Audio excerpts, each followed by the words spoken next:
પ્રભુ તમારા સૌના અંતરમાં વસો. પ્રભુની કૃપા તમારા બધા ઉપર રહો.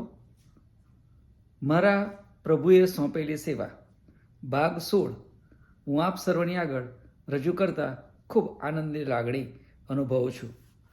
હું મારી સ્કૂલમાં જ્યારે મારી નોકરી ચાલુ હતી અને તેવા વખતે મારા સ્ટાફ મિત્રો સાથે બેઠો હતો અને તે વખતે મને એક અન્ય ધર્મી ભાઈએ એવું પૂછ્યું કે તમારા ચર્ચમાં ધર્મગુરુ બોધ આપે એ સિવાય બીજું કશું હોય? અને ત્યારે મેં એમને કહ્યું કે હા, કેમ નહીં.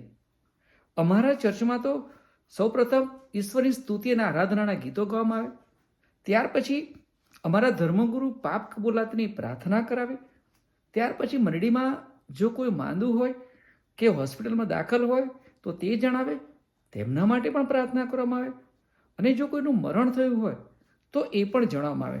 મંડળીમાંથી જો કોઈ વિદેશ ગયું હોય અથવા વિદેશથી આવ્યું હોય તો તેમને એમની જગ્યા પર ઊભા કરવામાં આવે અને એ રીતે એમના બધાને માટે પ્રાર્થના કરવામાં આવે. ઉપરાંત આવનાર દિવસો માટે ચર્ચના જે કંઈ આયોજનો હોય તે પણ જણાવવામાં આવે, તેની પણ જાણકારી આપવામાં આવે.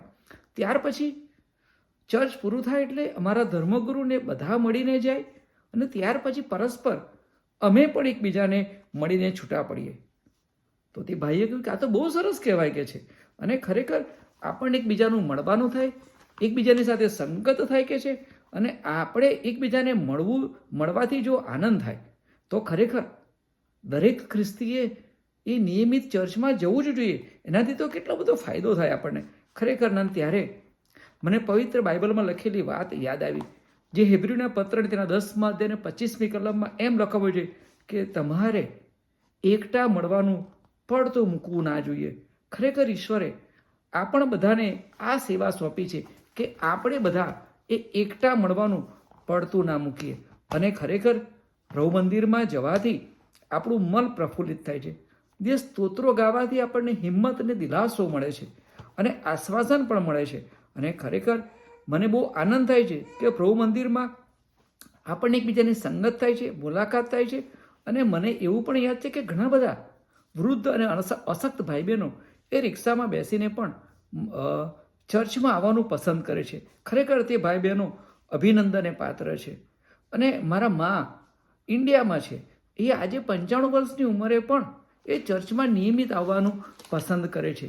આપણે બધા જાણીએ છીએ કે જેમ એકલો એ કોલસો એ થોડી વારમાં હોલવાઈ જાય છે, જો આપણે એકબીજાની અને પણ જો એ કોલસો સંગતમાં રહે છે તો એ સળગતો રહે છે, પ્રકાશ આપે છે, ગરમી આપે છે. આપણે આપણી મંડળીઓમાં કેટલી બધી સંગતો ચાલે છે. જુવાનો માટેની સંગતો ચાલે છે, બહેનો માટેની સંગત ચાલે છે, વૃદ્ધો અને વડીલો માટેની સંગત ચાલે છે, માદાઓ. અને ત્યારે આપણે એથી સૌથી વિશેષ જેને કહેવાય એ ચર્ચમાં એ શાસ્ત્ર અભ્યાસની સંગત ચાલે છે. અને ખાસ કરીને ઘણા બધા ચર્ચોમાં એ પ્રાર્થનાની સંગત પણ ચાલે છે. અને આ પ્રાર્થનાની સંગતમાં મંડળી માટે, માદાઓ માટે, દેશ માટે, અને અત્યારે તો વિશ્વમાં ઘણી બધી જગ્યાએ યુદ્ધો ચાલે છે, તો આપણે એના માટે પણ પ્રાર્થના કરવા માટે, અને એવા લોકો માટે કે જેમને આપણે જાણતા નથી, ઓળખતા નથી, અને આપણે કદી મળ્યા નથી, અને જીવનમાં કદાચ મળવાના પણ નથી, એવા લોકો માટે પણ પ્રાર્થના કરવામાં આવે છે. અને ખરેખર તો એ પ્રાર્થના એ તો મંડળીનું પાવર હાઉસ છે, મંડળીનો શ્વાસ છે વાલાઓ. અને આધુનિક જગતમાં તો ઘણા બધા એ ઓનલાઈન ચર્ચમાં એટેન્ડ કરી દે છે અને સંતોષ માને છે. એ ઠીક છે, કોઈ માંદગી હોય, કોઈ મુશ્કેલી હોય ત્યારે એ વાત જુદી છે. પણ સાચું કહું ને તો જેમ ક્રિકેટના પેવેલિયનમાં બેસીને આપણે જે ક્રિકેટની મજા માણી શકીએ છીએ ને, એ ઘેર બેઠા ટીવી ઉપર માણી શકાતી નથી. અને એ બધા તમે જાણો છો.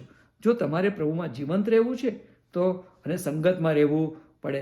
દર રવિવારે કદાચ જો તમારાથી ન જઈ શકાય ને તો મહિનામાં નક્કી કરો કે 1 કે 2 રવિવાર તો ચોક્કસ એ હું ચર્ચમાં જઈશ. અને એ રીતે આપણે સંગતમાં રહીએ. અને સંગતમાં રહેવાથી, પ્રભુના મંદિરમાં જવાથી, એકબીજાના સાથે મળવાથી તો ચોક્કસ અનેક આશીર્વાદો આપણને મળે છે. હું તમને હમણાં જ જ્યારે ઓલિમ્પિક 2024 જે પેરિસમાં રમાયો એ હમણાં જ પૂરી થઈ, તો એના વિશેની વાત કરું તો આજથી 100 વર્ષ પહેલાં 1924માં પણ ઓલિમ્પિકની રમત એ પેરિસમાં રમાઈ હતી. અને એ સત્ય ઘટના મને અત્યારે યાદ આવે છે અને કહું છું કે એરિક નામનો એક દોડવીર હતો. એ 100 મીટરની દોડની રેસમાં એ ભાગ લેવાનો હતો, પણ એ દિવસ રવિવાર હતો અને તેથી તેણે ચર્ચમાં જવાનું પસંદ કર્યું. અને ત્યારે ઘણા બધા લોકોએ તેની ટીકા કરીને કહ્યું કે એરિક તો મૂર્ખ માણસ કહેવાય, ઓલિમ્પિકમાં મળેલી તક જવા દેવાતી હશે. પણ એરિક એ ચર્ચમાં ગયો અને ચર્ચ પૂરું થયું અને પછી મેદાન પર ગયો અને ત્યારે જોયું તો 100 મીટરની દોડની હરીફાઈ તો પૂરી થઈ ગયેલી.